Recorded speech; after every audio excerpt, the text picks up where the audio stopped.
Kalian pernah ketipu dengan nominal yang nggak kecil? Rasanya pasti menyakitkan.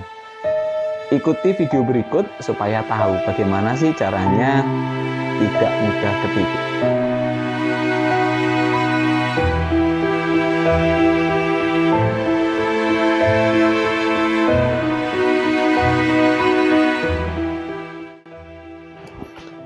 Halo sahabat ontelis, sahabat ontelista yang ada di Indonesia, gimana kabarnya? Saya harap teman-teman sedang dalam kondisi yang sehat. Oke teman-teman, seperti thumbnail yang ada di depan, bahwa ngomongin tentang bagaimana sih mas caranya para penipu-penipu di dunia maya itu modusnya seperti apa saja yang kadang-kadang digunakan untuk menipu teman-teman yang berbelanja secara online. Nah, berbekal hal tersebut saya memiliki pengalaman pribadi teman-teman. Jadi sekitar tahun 2015 sepertinya saya itu sedang menjual sepeda Gazelle teman-teman. Seingat saya serinya adalah seri 10 atau seri 11. Nah, waktu itu ada orang chat saya. Jadi saya pasang iklan itu di sosial media, terus kemudian ada orang yang inbox saya lewat chat, kemudian menawar gitu ya, terus kemudian dia mengirimkan KTP-nya dia. Jadi mengirimkan KTP-nya dia ke saya dan saya lihat di situ ya, kelihatannya tertarik banget orangnya, kelihatannya kayak berminat banget gitu ya orangnya ya. Jadi orangnya mas segera dikirim ya.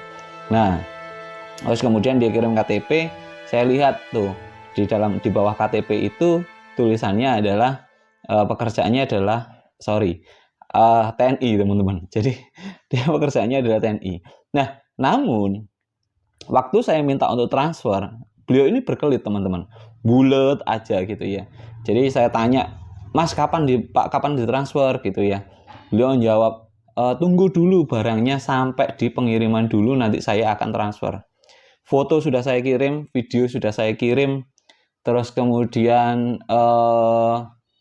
kelengkapan detail-detail itu, foto-fotonya detail sudah saya kirim semua sama orangnya, disimpan sama orangnya.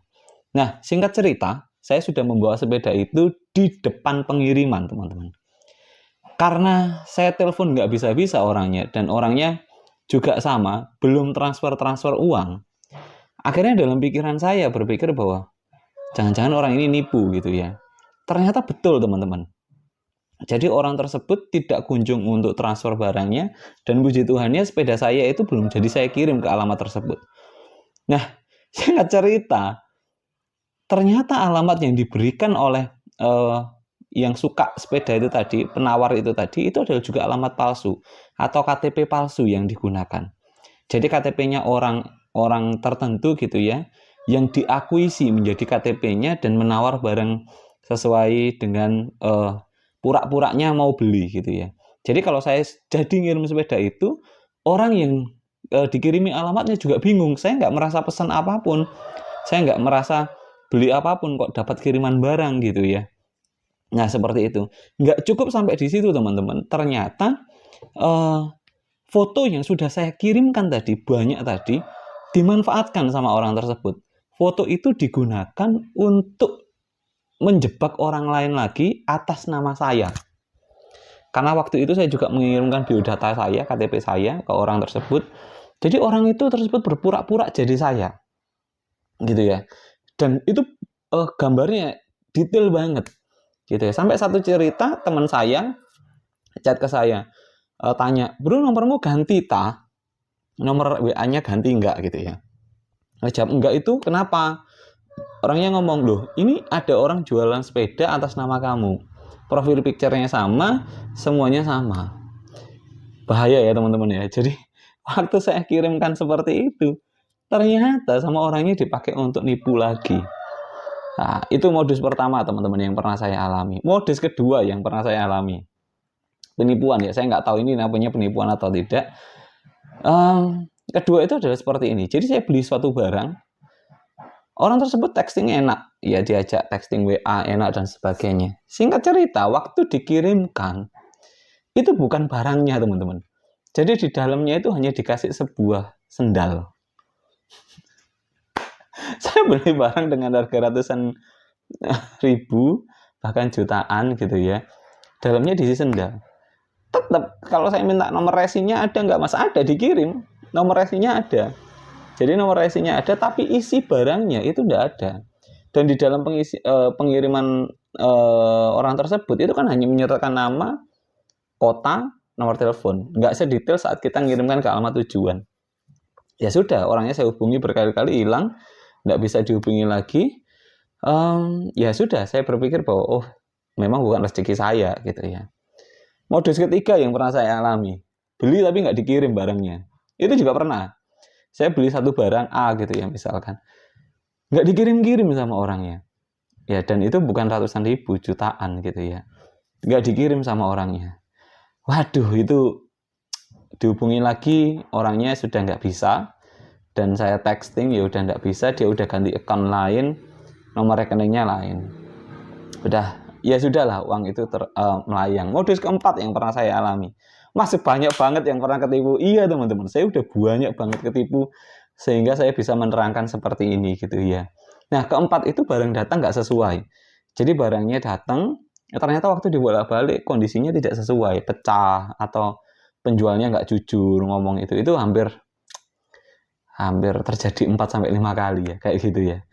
Nah itulah modus-modus tentang transaksi online. Nah sekarang pasti teman-teman tanya, Mas gimana sih cara mengatasinya kondisi tersebut kalau transaksinya online kayak gitu.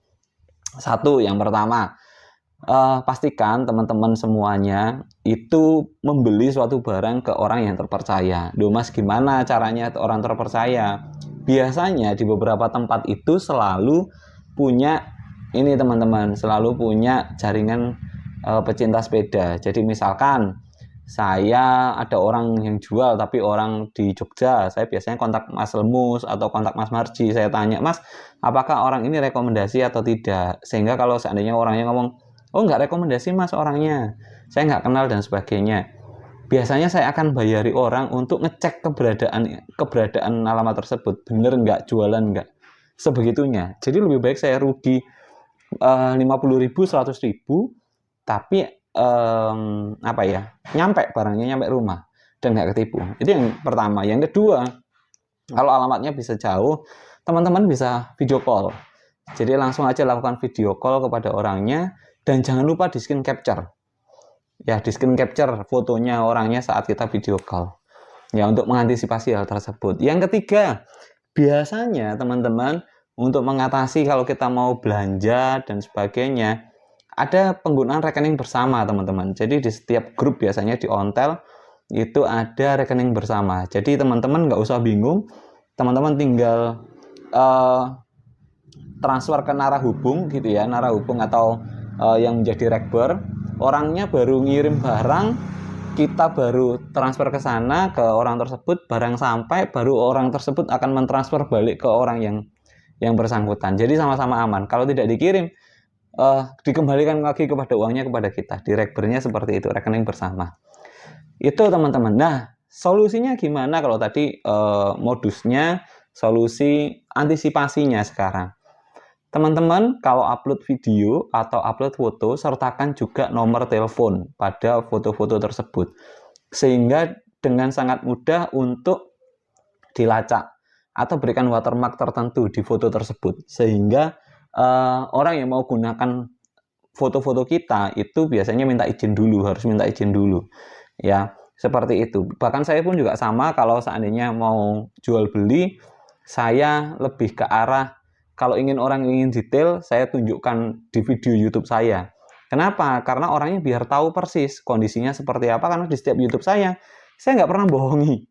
Kalau memang jelek, pernah patah, pernah retak dan sebagainya, saya selalu ngomong gitu ya. Nah, kenapa? Karena nama baik itu jauh lebih penting daripada hanya sekedar uang, teman-teman. Kayak gitu. Itu yang solusinya ya, biasanya sertakan nomor handphone atau trademark, watermark di situ. Nah, yang berikutnya, ikuti WhatsApp group ataupun komunitas yang tepat, teman-teman. Biasanya di komunitas-komunitas tersebut ada orang-orang yang bisa membantu gitu ya, menghubungkan atau merekomendasikan. Itu penting banget supaya tahu teman-teman semua itu bisa berbelanja dengan nyaman.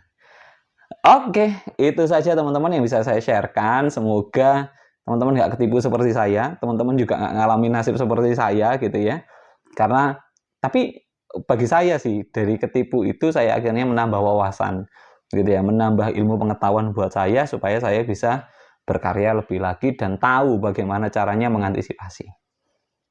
Oke, thank you teman-teman sudah menyaksikan. Yang baru join di channelnya Sepeda Kecil, tekan tombol subscribe di ujung paling kanan. Terus kemudian kalau punya ide, bahasan apa, texting di bagian komentar. Thank you teman-teman, bye!